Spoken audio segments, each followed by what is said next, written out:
OMG, guys. Seriously, something almost happened and I could have gotten myself in so much trouble, and I probably could have gotten myself arrested because there was a Hyacinth available and I would have gone and robbed a bank, and I'm not good at it. I would have gotten caught. I would have gotten arrested. Oh my goodness, guys. This Hyacinth was incredible. There we go. Meet Nicodemus, or Nico for short. The Hyacinth saved me from getting arrested because she was already sold. She was so sweet. I would have gotten both of them, but anyway, so here is Mr. Nicodemus. Now, Nicodemus is age unknown, and he is awesome. He is super friendly. If you know me, I love parrots. In case you don't know me, hey guys, I'm Kaylin, the author of the Parrot Bliss Bond. I am also the author of a couple other books, novels, coloring books. I guess I like writing, and I do love writing about parrots. Oh yeah, it makes me happy. My parrots are my bliss, meaning that when I am with them, I am blissed out. To me, like, that's the silver lining on life, and it's instead of silver, it's like rainbow colored, right? So today I'm going to not only introduce him, but I'm going to tell you about why and how he's going to get detoxed. And I'm going to also tell you that one of my friends was like, maybe it's a good thing Hyacinth wasn't available, because apparently they break their cages. And you know what? With their beaks, no doubt. But, not an option. So it's like, whatever. But anyway, oh guys, the Hyacinth was so awesome. But so Nico is clearly not young. I don't know, beyond that. He does have, I don't know if you could see on his chest, there are a few pulled feathers. And by the way, this is River, just so I'm not forgetting to introduce my green cheek conure here. Nico is interesting so far. He's super friendly.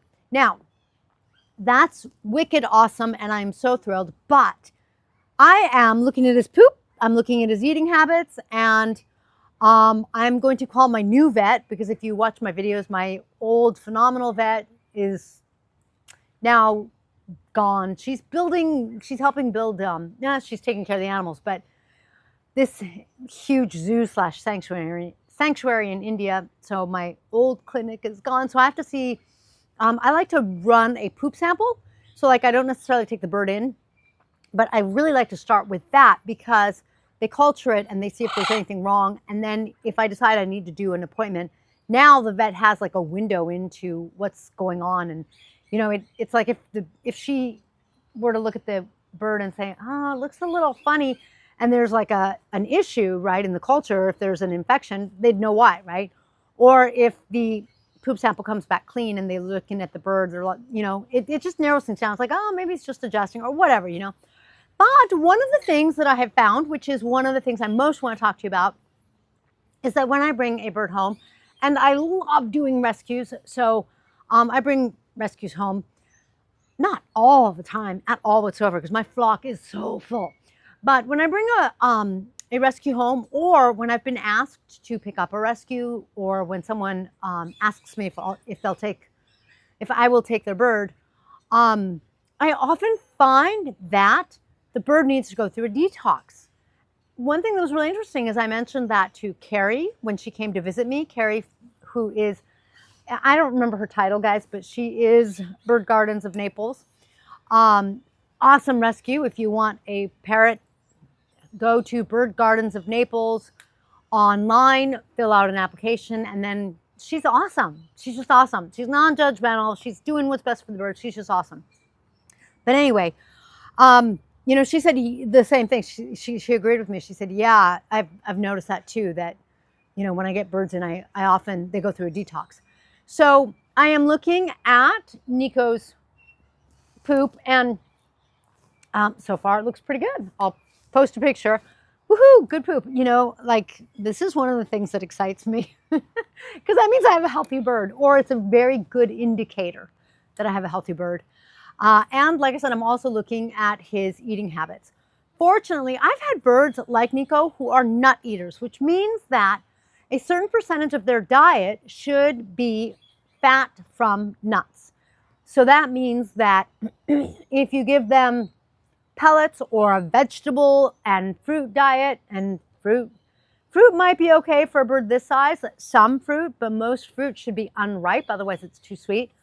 If you're giving a bird a diet like that or seeds, they are not getting the right fat. This is a nut eating parrot. In the wild, green-winged macaws, which he is, they eat or they can eat 90% of their diet as palm nuts, as per Tony Silva and his observations of parrots in the wild. Now, a palm nut, don't like go picturing a walnut or an almond and you're like, oh my God, that's all nut fat. I can't tell you how much nut fat there is or isn't in there, but when my birds open a palm nut, it looks a little different. But for whatever that is, like if right now there's no palm nuts here, if I had palm nuts, I would totally offer them to him. I'd be like, I don't care if this is all you eat, because I would know that that was a healthy diet for him. So, you know, I wasn't privy to his history, so I don't know what he's been fed. But when I bring birds like him home and they don't know what to do with a nut, they look at it like, what's that? I'm like, oh God, this bird has not been fed nuts.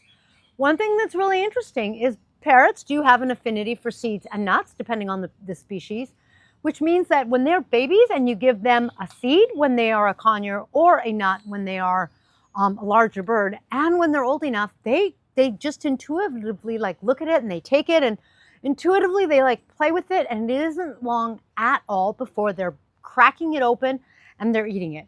So there's a part of them that just knows that that's supposed to be a part of their diet. Not that that's a major part of a conure's diet. Seeds are not available all year round. So I try not to feed my conures too many seeds at all, and certainly not all year round. So when I get a parrot and they don't know how to eat a nut, I'm like, oh my, we need to correct this diet. So for Nicodemus, the good news is he took to a nut like he knew. He knew what it was, he ate it. Very happy about that. He hasn't touched his pellets yet. Not thrilled about that. But this morning I gave him some scrambled eggs. This is his second morning with us. I gave him some scrambled eggs and he ate those. So I'm like, okay, that relaxes me some, because right now it's like yesterday, the only thing he ate was nuts. I think that's all we gave him because he didn't eat pellets. And I just didn't get around to giving him breakfast. So everybody else got breakfast. Because I do try to make birdie breakfast a big part of my diet. And I'm working with some recipes because I'm working on a cookbook for parrots. So this morning, like I said, I gave him some eggs and I was very happy about that. Eggs, for those of you who are going to post to me and say, oh, that's cannibalistic.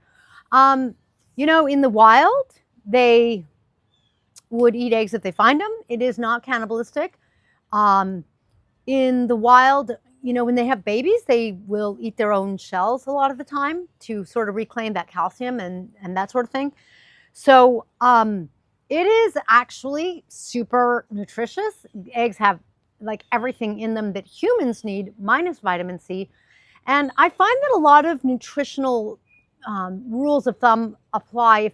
If they're true for us, they apply for them. The exceptions, of course, are things like coffee, chocolate. Some of those things can be beneficial for us, but toxic for them. When it comes to things, though, like eggs being almost basically you could survive on eggs, right? Eggs being super healthy for us, it is also super healthy for them. So I am going to work on detoxing him, which means I'm going to work on, number one, seeing how his diet is. The fact that he ate eggs makes me feel like, you know, he's eating nuts, he's eating eggs, he's familiar with these things. He was somewhere where people were feeding him at least semi-well so far, hopefully even better. But I'm going to detox just to make sure. When I detox, what happens is they tend to lose a little weight, and then and at the same time they also tend to if they have any feather issues. Like he's molting, but he shouldn't. He has a few dark spots like there and sort of up there and up there, where there's a few feathers missing. So I don't think he's plucking. I haven't seen him plucking. That could change. Sometimes when they're in a new home, initially they don't pluck. But it is the kind of thing where I'm going to watch, but his feathers will get better and then his energy level will get better. Right now, as you can see, he's not super active. He was clipped, unfortunately, and so that limits some of his ability to move around. Once his feathers grow out, I can't wait to see if he can fly back here, because you can see this is a screened-in back patio.